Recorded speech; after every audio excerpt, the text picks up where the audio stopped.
हमको कुछ लोग, हमारे समाज के लोग जानने लगते हैं, समझने लगते हैं और ऐसे जानने लगते हैं, समझने लगते हैं कि ये हमारे हक, हमारे अधिकार की लड़ाई लड़ते हैं, चाहे लड़ती हैं। तो हमारे मन में, हमारे विचार में अपने को सुप्रीमो बनने के लिए एक राय आता है कि मैं अपना एक संगठन बनाऊं। तो मैं ऐसा मानता हूं कि अगर प्रोफेसर इंदु चौधरी ने नई संगठन बनाई है तो ये गलत है। हम लोग इसी तरह 6,500 जातियों के टुकड़ों में बटे हैं। नमस्कार, मेरा नाम हरेंद्र बसंत है और आप देखना शुरू कर चुके हैं जनतंत्र खबर। और जनतंत्र खबर के साथ हमारे साथी हैं उड़ान टीवी के ऑनर। और इस वक्त हम भगवान कैमूर की धरती पर आए हुए हैं बक्सर से चलकर।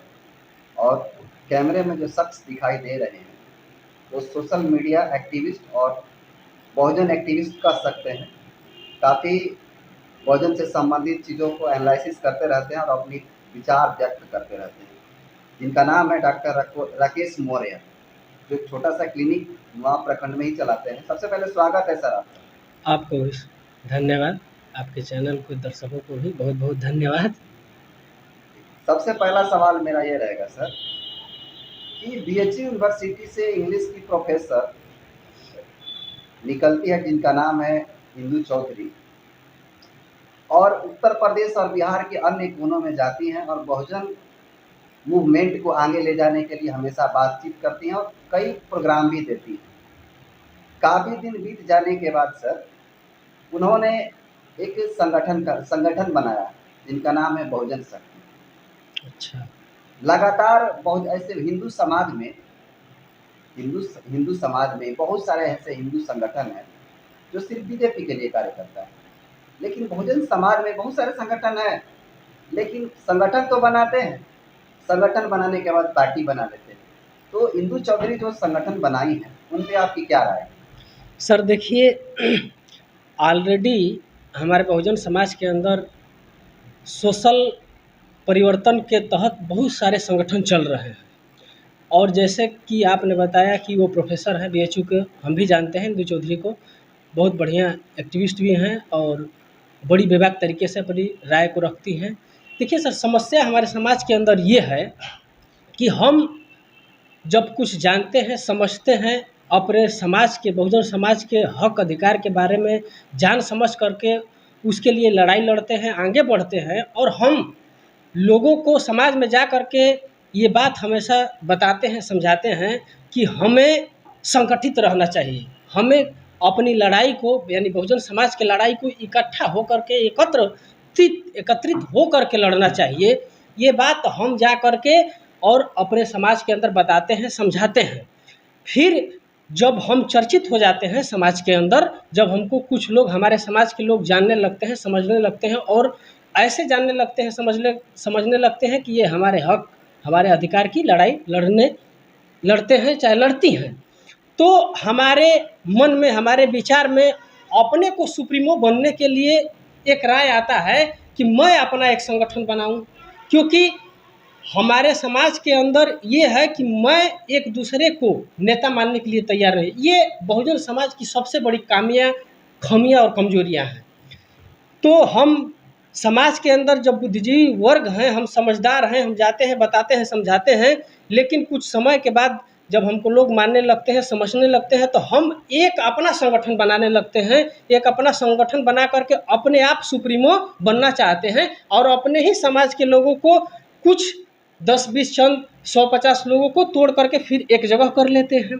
तो इससे क्या होता है कि हमारा जो समाज है वो कमज़ोर हो जाता है और सबसे बड़ा जो कमज़ोरी आती है वो हमारा थॉट का कमज़ोरी आ जाती है, जो हम बताते हैं, समझाते हैं कि हमको अपने समाज की हक और अधिकार की लड़ाई इकट्ठा एक जगह हो करके लड़ना चाहिए। तो इसमें कमज़ोरी आ जाती है, मैंने जो विचार है कि हमको इकट्ठा होना चाहिए, उसमें कमज़ोरी आ जाती है। सर आपने बहुत अच्छा सवाल पूछा है कि आरएसएस और बीजेपी के लोग भी बहुत सारे संगठन बनाते हैं। एक बात याद रखिएगा कि वो लोग बहुत सारे सामाजिक संगठन बनाते हैं और सामाजिक संगठन इसलिए बनाते हैं कि बहुजन समाज के लोगों को, जो नहीं जुटे हैं, उसको नींव में जोड़ करके और राजनीति का फायदा अपने राजनीतिक पार्टियों को दिया जाए। तो मैं ऐसा मानता हूं कि अगर प्रोफेसर इंदु चौधरी ने नई संगठन बनाई है तो ये गलत है। हम लोग इसी तरह 6,500 जातियों के टुकड़ों में बटे हैं। अब हम लोग समाज बना करके सामाजिक पार्टी या सामाजिक कोई भी संगठन बना करके टूटे नहीं। हम लोग जो पहले से हमारा महापुरुषों ने जो संगठन बनाया है हम उसी को मजबूत करें और उसी में बहुजन समाज के सारे लोगों को जोड़ करके इकट्ठा करके शक्ति का निर्माण करें। और हमारा ऑलरेडी सामाजिक संगठन भी मानव साहब कांसीराम बनाए हैं, बाबा साहब डॉक्टर अम्बेडकर के विचारधारा के पहले तरह चल करके वो बनाए हैं। हमको उसी को मजबूत करना चाहिए और सारे लोगों को उसमें जोड़ करके शक्ति का निर्माण करना चाहिए। हमारा राजनीतिक पार्टी बहुजन समाज पार्टी है, उसको ताकत देना चाहिए, उसको आगे बढ़ाना चाहिए, मैं ऐसा मानता हूँ। कि आपको क्या लगता है कि जो डॉक्टर इंदु चौधरी जो है जो संगठन बनाई, क्या लगता है कि वो भी पार्टी बनाएंगे आगे चंद्रशेखर रावण की तरह? हाँ सर, अगर भविष्य को जानना है तो भूत का एनालिसिस आदमी करता है। अगर हमारे समाज के अंदर जो सामाजिक संगठन बनाया है वो सामने भविष्य में दिखाई दिया कि राजनीतिक संगठन बनाया है, तो इससे हमको अगर पीछे इतिहास से हम देखते हैं तो ये बात हमारे सामने आ रही है कि नहीं, अब जितने लोग ये काम किए आगे वही किए, तो हो सकता है कि ये भी करें। तो ये सामने दिखाई दे रहा है, क्योंकि इतिहास में ये दिखाई दे रहा है, तो ये हो सकता है।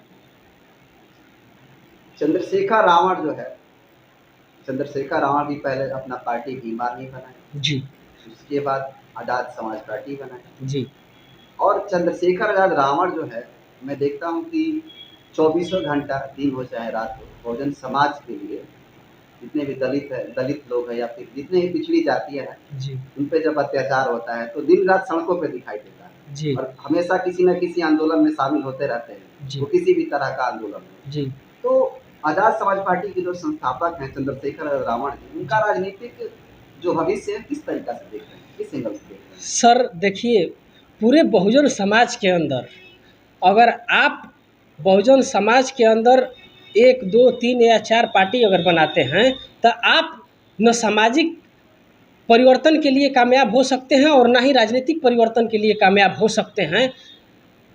बहुजन समाज पार्टी हो, उसके बाद जो चंद्रशेखर जी ने जो अपना पार्टी बनाया है, तो मैं ऐसा मानता हूँ कि आप अलग अलग पार्टी अलग अलग सामाजिक संगठन बना के न समाज परिवर्तन में कामयाब हो सकते हैं और न राजनीतिक परिवर्तन में या राजनीतिक सत्ता में आने के लिए भी आप कामयाब नहीं हो सकते हैं। आप कामयाब तब होंगे जब बहुजन समाज के लोग किसी भी एक जगह हो करके लड़ाई लड़ेंगे तो कामयाब होंगे।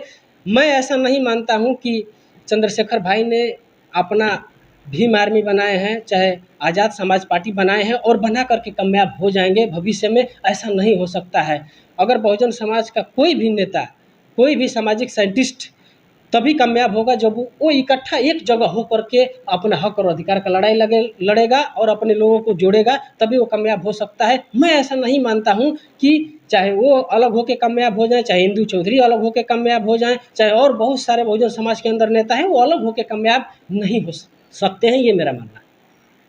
सर 2022 का जो विधानसभा चुनाव हुआ उत्तर प्रदेश के अंदर जी उनमें से बहन जी का अर्थात बहुजन समाज पार्टी का सिर्फ एक सीट निकला जी और अभी कहा जा रहा है विरोधी पार्टियों के द्वारा कि वो जो जो व्यक्ति जीता है वो अपने बल पे जीता है, जी क्योंकि कहा जाता है कि अपने गांव के अपने विधानसभा के लोगों को कहीं ना कहीं अपने पैसे के बल पे टूरिंग करवा रहा था और उनके बीच काफ़ी जाता आता रहता है, तो अपने बल पे वो जो अपना जो जीता है वो अपने बल पे जीता है।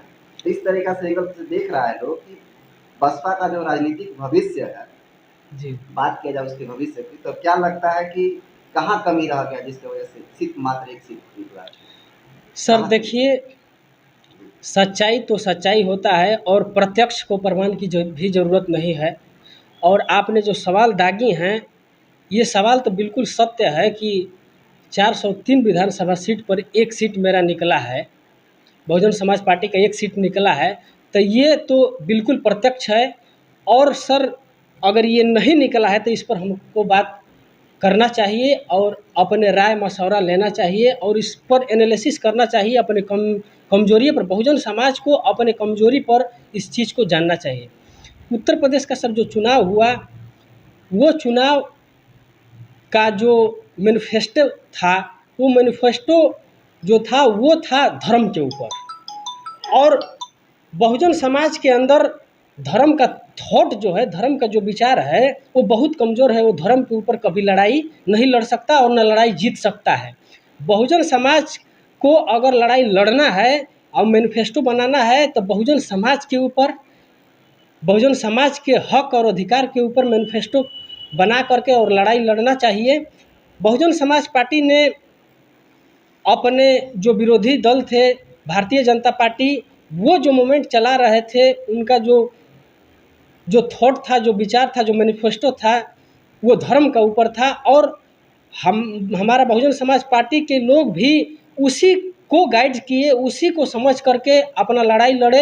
ये सबसे बड़ा बेसिक कमजोरी रहा कि हमको लड़ाई अपना लड़ना चाहिए था, मैनिफेस्टो बनाना चाहिए था बहुजन समाज के हक, बहुजन समाज के अधिकार के ऊपर, क्योंकि धार्मिक पिलर पर हम बहुत ज़्यादा कमज़ोर हैं। हम उनका कंपैरिजन धर्म के ऊपर नहीं कर सकते हैं।